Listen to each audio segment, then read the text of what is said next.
Ahora sí vamos a integrar todos los temas estudiando la base de cráneo vista desde endocráneo, que por ahí es lo que más relevancia tiene para nosotros como una aplicación clínica directa para el día de mañana.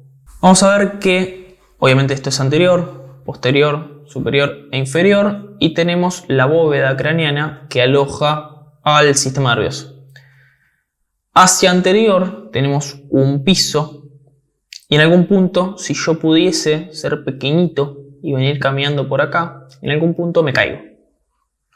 Este es otro piso. Y si pudiera seguir caminando por acá, en otro punto me caigo. Y llego a otro piso. Por ende son estratos o niveles que se distribuyen desde anterior hacia posterior. De esta forma. 1, 2 y 3 vienen a ser piso anterior, piso medio y piso posterior. Esto es fundamental porque es la disposición que van a adoptar las distintas estructuras del encéfalo. Acá muy esquemáticamente. Pero supongamos que tenemos un tumor. No es lo mismo que se desarrolle un tumor en el piso anterior que en el piso medio o que en el piso posterior. Las estructuras comprometidas van a ser otras. Entonces, el estudio de los pisos de la base de cráneo y después relacionarlo con el contenido, que es el sistema nervioso, que es el encéfalo, es clave. Vamos a ver cómo se delimitan ahora estos pisos de base de cráneo.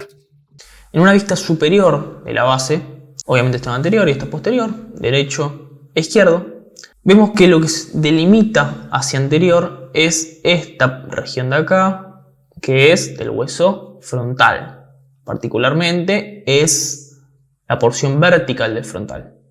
Hacia posterior, nuestro límite está dado por el hueso occipital, por la escama del hueso occipital, de esta forma. Luego, tenemos que separar lo que es piso anterior de piso medio. Otra vez con la misma analogía, si yo pudiese ser chiquitito o una hormiga y vengo caminando por acá, me caigo a este nivel. O vengo por el medio y me caigo a este nivel. Entonces, esta línea que estoy trazando acá es mi límite entre piso anterior y piso medio. Está constituido por el borde posterior del ala menor del esfenoides, las apófisis clinoides anteriores y el tubérculo pituitario. Se continúa hacia el otro lado con la apófisis clinoide anterior contralateral y el borde posterior del ala menor derecha. El límite que se forma entre piso medio y piso posterior va a estar dado de la misma forma. Yo vengo caminando y en algún punto me caigo. O vengo por el medio y en algún punto vengo caminando y me caigo.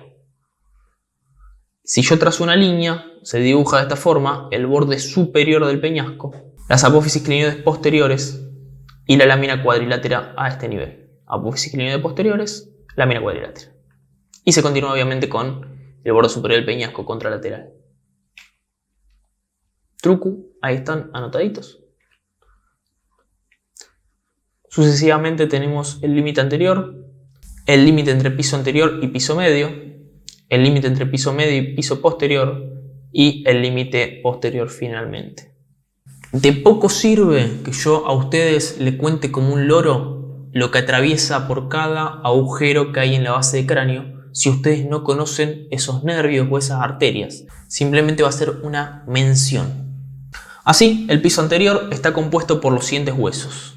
Vemos que el frontal le otorga las bóvedas orbitarias o fosas orbitarias, el agujero ciego y la cresta frontal, donde se inserta justamente la dura madre y forma la hoz del cerebro que van a estudiar luego. Del etmoides, que también forma parte del piso anterior, va a aparecer la apófisis crista-gallia en el medio y hacia los laterales la lámina cribosa de este hueso. El hueso esfenoides, que también forma parte del piso anterior, vamos a ver que parte del cuerpo está dentro. Parte del cuerpo como ser el yugo esfenoidal, que es esta región de acá, pero que no se la tiene que acordar. Sí, lo que se tiene que acordar son los conductos ópticos, las apófisis clinoides anteriores y las alas menores del esfenoides. Listo. Hasta acá lo que estudiamos son las estructuras que componen netamente al piso anterior. Nos faltan los orificios que atraviesan ciertos elementos, ya sean vasos o nervios. Los orificios del piso anterior que nos interesan son, por un lado, la lámina cribosa, que atraviesan el primer par craneal o par olfatorio, y el conducto óptico, que atraviesa el segundo par craneal o par óptico. Uno me permite la olfacción y el otro me permite la visión. En cuanto al piso medio, vamos a ver que el esfenoides toma parte a este nivel de piso medio y está constituyéndolo mediante la silla turca, que aloja a la glándula hipofisaria, como vimos cuando estudiamos esfenoides, las apófisis clinoides posteriores, que si bien son parte del límite, el límite es el borde posterior, por ende las apófisis clinoides posteriores quedan dentro del piso medio. Y por último, las alas mayores del esfenoides en su totalidad son parte del piso medio. Fíjense que esta de acá es la articulación de la ala mayor, esto de acá es ala mayor del esfenoides. Y por el otro lado, esto de acá es ala mayor del esfenoides. En cuanto al hueso temporal, vamos a ver que si el límite entre piso medio y piso posterior es el borde superior del peñasco, lo que queda por delante del borde superior del peñasco es piso medio. Entonces, tenemos a la escama, parte de la escama del temporal, y tenemos a la cara anterosuperior del temporal. Los orificios que nos interesan del piso medio son la hendidura esfenoidal, que era ese espacio entre el ala menor y el ala mayor del esfenoides, por donde pasan numerosos vasos y nervios, ramas del tercer par craneal, del cuarto par craneal, del quinto y del sexto par craneal, así como también la vena oftálmica, atraviesan esta región. De nuevo, yo simplemente los menciono, después en las clases referidas a esos temas lo abordamos con más profundidad. En cuanto a los orificios del ala mayor del esfenoides, recordemos que tenemos de adelante hacia atrás al agujero redondo mayor, al oval y al redondo menor, que atraviesan respectivamente por el mayor la rama maxilar del nervio trigémino quinto par craneal, por el oval la rama mandibular del nervio trigémino o quinto par craneal y por el redondo menor la arteria meningia media está llegando para irrigar justamente esta región de acá. Por otro lado, este espacio que queda entre el vértice del peñasco y el cuerpo del esfenoides es lo que se conoce como agujero rasgado anterior. El agujero rasgado es rugoso justamente y con bordes mal definidos porque no es un agujero propio de un hueso, sino que se da por la separación de dos huesos distintos, el cuerpo del esfenoides por un lado y el vértice del temporal por otro. En cuanto al orificio del hueso temporal, vamos a ver que presenta dos que nos interesan mucho en piso medio. Por un lado, a este nivel, en el vértice del peñasco, tenemos al conducto carotídeo interno, por donde ingresa justamente la arteria carótida interna. Y por otro lado, tenemos pequeños orificios que casi que ni se ven, pero que están, que son los hiatos de Falopio, por donde atraviesan los distintos nervios petrosos, petroso superficial y petroso profundo. El piso posterior, de nuevo delimitado por el borde superior del peñasco y por las apófisis clinoides posteriores y lámina cuadrilátera, delimita hacia atrás una porción temporal y una porción occipital. En cuanto al hueso temporal, tenemos a la cara posterior del peñasco y a la porción mastoidea endocraneal. Fíjense que acá yo estoy marcando la sutura entre la escama del occipital y la mastoides. Por ende, lo que está por dentro es mastoides.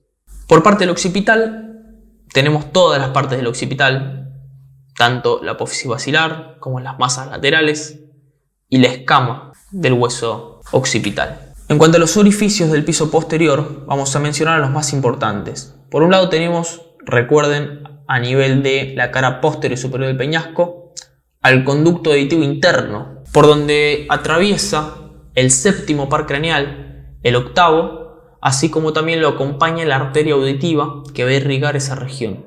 Fundamental es ahora destacar este orificio que aparece donde estoy señalando, que poco se ve, pero es muy importante, y es el agujero rasgado posterior.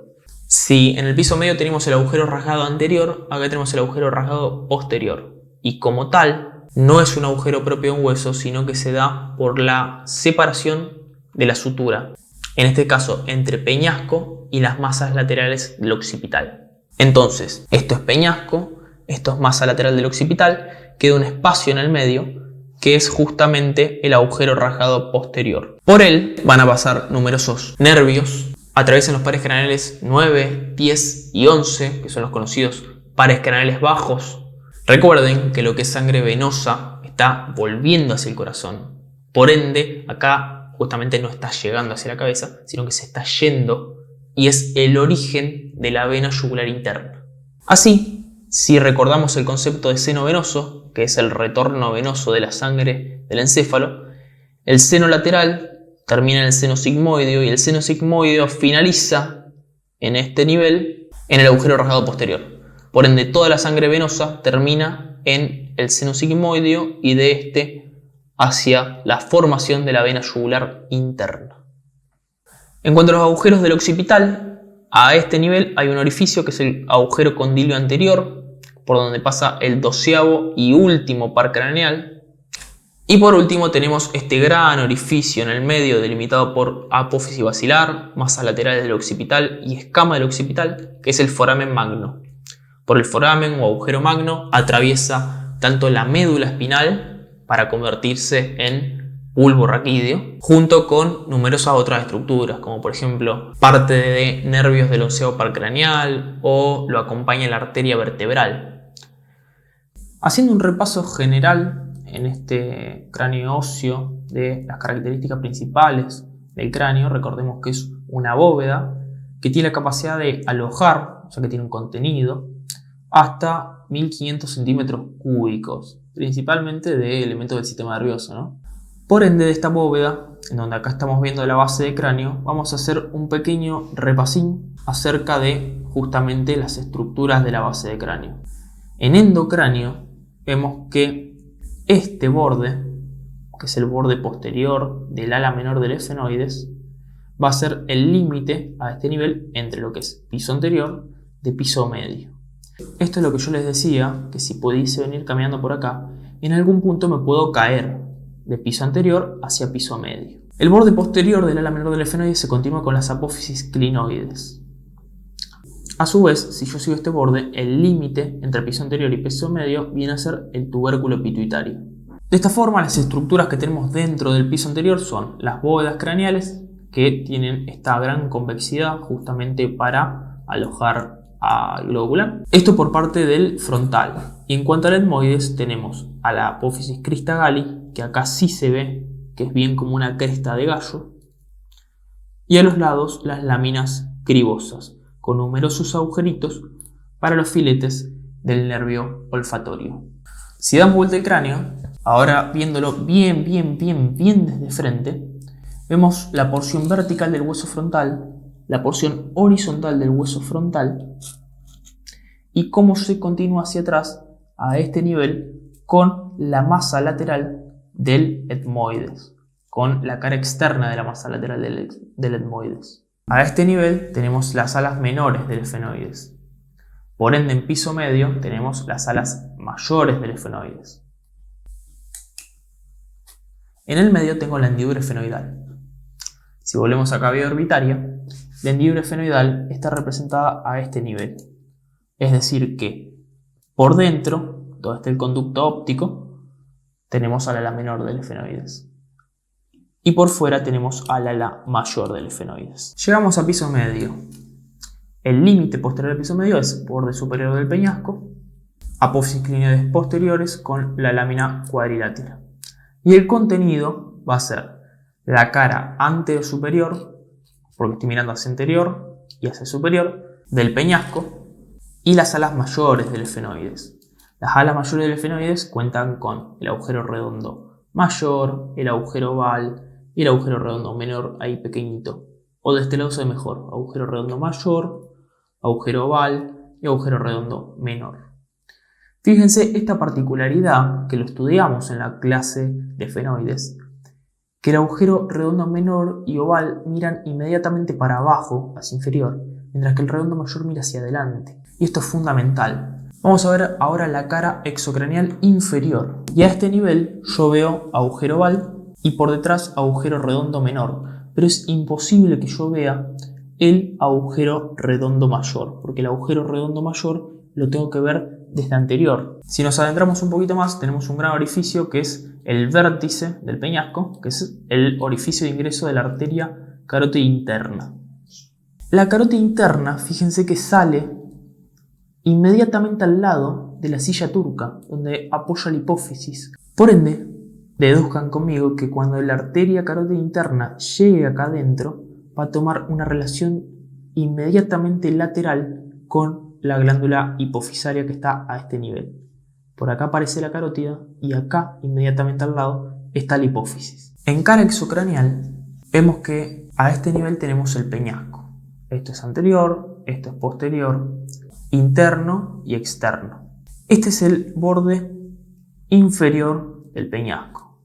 La apófisis estiloide, que acá está rota, es muy frágil, pertenece a la cara postero inferior. Inmediatamente por detrás de ella tenemos el seno yugular, donde se aloja justamente el comienzo de la vena yugular interna. Y por delante el agujero de ingreso de la carótida interna. Esto era lo que yo mencionaba cuando estudiamos en la clase de temporal acerca de la carótida. El ingreso de la carótida es bien vertical. Ahora, cuando atraviesa el temporal, emerge por el vértice. Y el vértice no tiene esa disposición, sino que sale con este eje. Sale bien oblicuo. Es decir, que hace un trayecto sinuoso dentro del peñasco del temporal. Y esto es fundamental porque la contención que va a haber por parte del hueso va a hacer que los latidos lleguen más deprimidos, por así decirlo, y esto disminuye el posible daño de los propios latidos de la carótida hacia el encéfalo. Volviendo a la cara inferior, si estudiamos el peñasco, vemos lo que decíamos en esa clase acerca de temporal, en donde si este es el conducto aditivo externo y esto es inferior, esta estructura de acá me está formando el piso del conducto aditivo externo. Se continúa con la apófisis vaginal y esta con el canal tubario, que va a comunicar la trompa de Eustaquio entre el oído medio que está acá adentro con la faringe que está a este nivel. Eso en lo que respecta a cara anteroinferior. En lo que respecta a la cara posterior-inferior, bueno, ya mencionamos al conducto carotídeo, a la fosa yugular y a la apófisis estiloides. Por detrás de la apófisis estiloides, entre el estiloides y la mastoides, hay un orificio y justamente por ello se denomina orificio estilomastoideo, por donde atraviesa el séptimo par craneal. Recién mencionábamos a la fosa yugular como sitio donde se origina la vena yugular.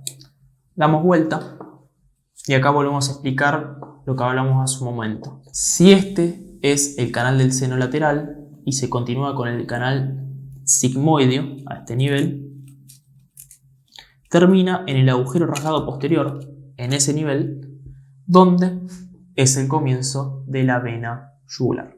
Acá no nos podemos olvidar jamás en piso posterior, ya estábamos de la base de cráneo, al conducto auditivo interno, por el cual le atraviesan los pares 7, 8 junto con la arteria auditiva.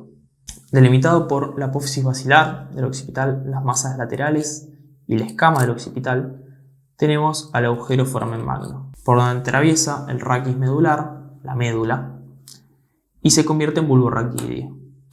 Atraviesa junto con la arteria vertebral y también con los ramos espinales del onceavo par craneal. Lo que se tiene que acordar es que atraviesa la médula y que se convierte en bulbo.